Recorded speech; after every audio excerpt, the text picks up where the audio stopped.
I think there's been a real shift in the West over, I don't know, let's say the last 50 years.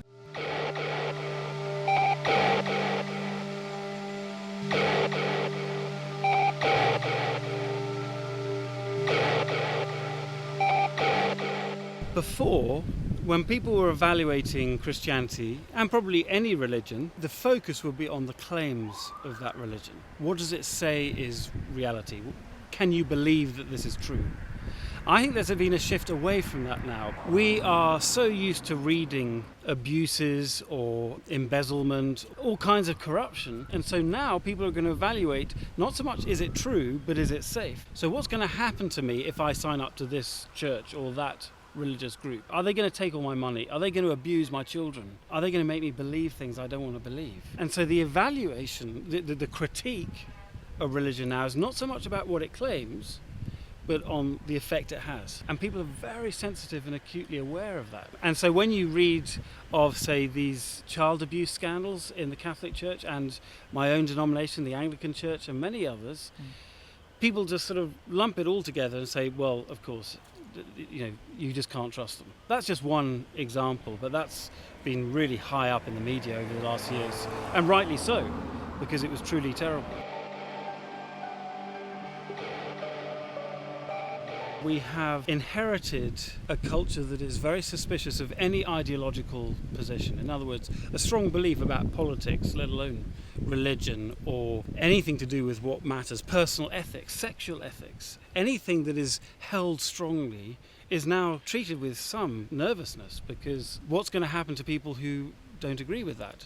How are you going to treat those? If you look at the history of a lot of modern, sometimes they're called postmodern beliefs, you look at some of the key thinkers. Well, you have at the end of the 19th century Friedrich Nietzsche, but in the years straight after the Second World War, some of the key people who made Nietzsche's ideas relevant for the 20th century, nearly all of them had been Marxists.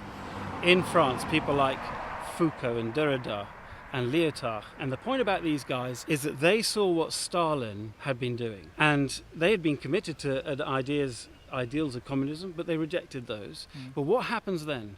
They don't find an ideology to replace it. They say, actually, the problem is with any ideology that is held strongly, because it will always oppress somebody.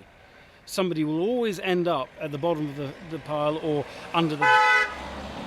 Someone will always end up under the heel of a jackboot. So these guys, in a kind of despair at what people do with ideologies, they say it's much safer to choose your own path and forget about the big pictures. They don't work. Now that lends itself to something that I run through with Year 9 and Year 10 at my school, which is something called a meta-narrative. Okay, exactly. Which I refer to as a big story. Well, I think it's exactly right to think in these terms. I don't think we can understand what's going on around us without trying to understand what is the big story going on behind. Everybody has their own little story, and you're encouraged to have lots and lots of little stories. The difficulty is, and our society has so far no way of working out what to do about it, is when my little story rivals your little story. How on earth are we going to find ways to live together?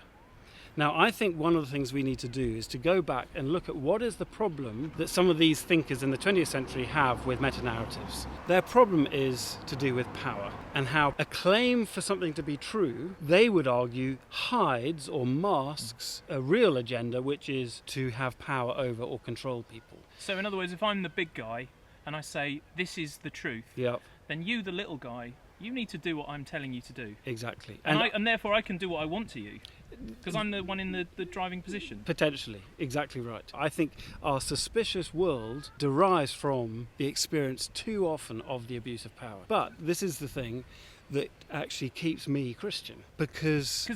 By the way, I'll interrupt here because I'm interested to hear what you say about this, because the Christian church is, and people watching this will say this, it's historically responsible for a lot of these power abuses you're talking about. I quite agree. I'm not saying it's only that, but it certainly is part of it. No question. I absolutely agree. And in fact, I don't think one can come to terms with understanding these issues from a Christian theological perspective until you start pulling back the carpets and see what's been brushed under them. We have to face up to these things.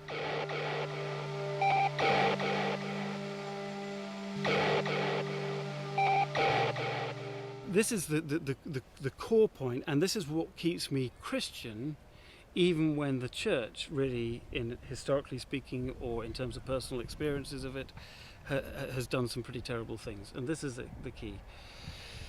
The meta-narrative of Christianity is, in simplest terms, one of power subverted, power turned upside down, and you see that uniquely, supremely in Jesus Christ. He's the heart of it. And it's a very interesting study to look at his life through the lens of what he does with power. You look at the Gospels and you say, well, what does he use that authority for?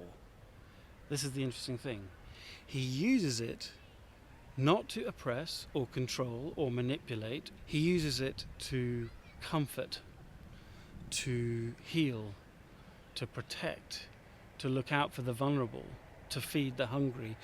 And two key moments in his ministry are emblematic of this. One is the foot washing, and the other is the cross. In both cases, you find he doesn't reject his own power. He doesn't give his power away. He doesn't stop being powerful. He uses his power for something revolutionary. He uses it to love, which is the opposite of what human beings naturally use their power for.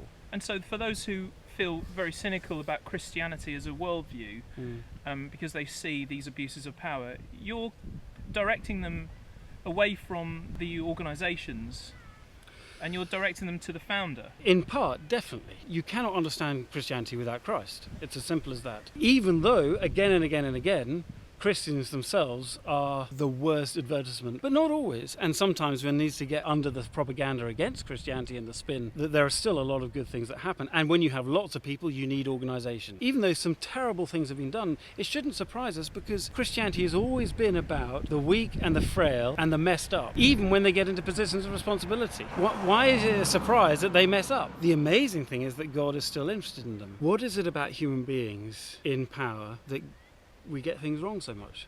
Why does this happen? What is it about us? It's one thing to point the finger at those who are in power, but what makes you think you would do any better?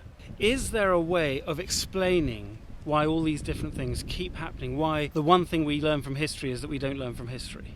My impression is that a culture of suspicion is like acid, and it corrodes and it just eats away, and it's very hard to hold back. I don't think our culture has an answer for holding it back. You can't just say, oh, well, we ought to trust more. I actually think that Jesus Christ is the only way of resisting that corrosion. Is there anybody that you know of in public life or in history who has wielded power better than Jesus? Use his life and the things that he did as a benchmark, as a standard, and say, right, in terms of what they did under pressure, in positions of responsibility, can he be bettered?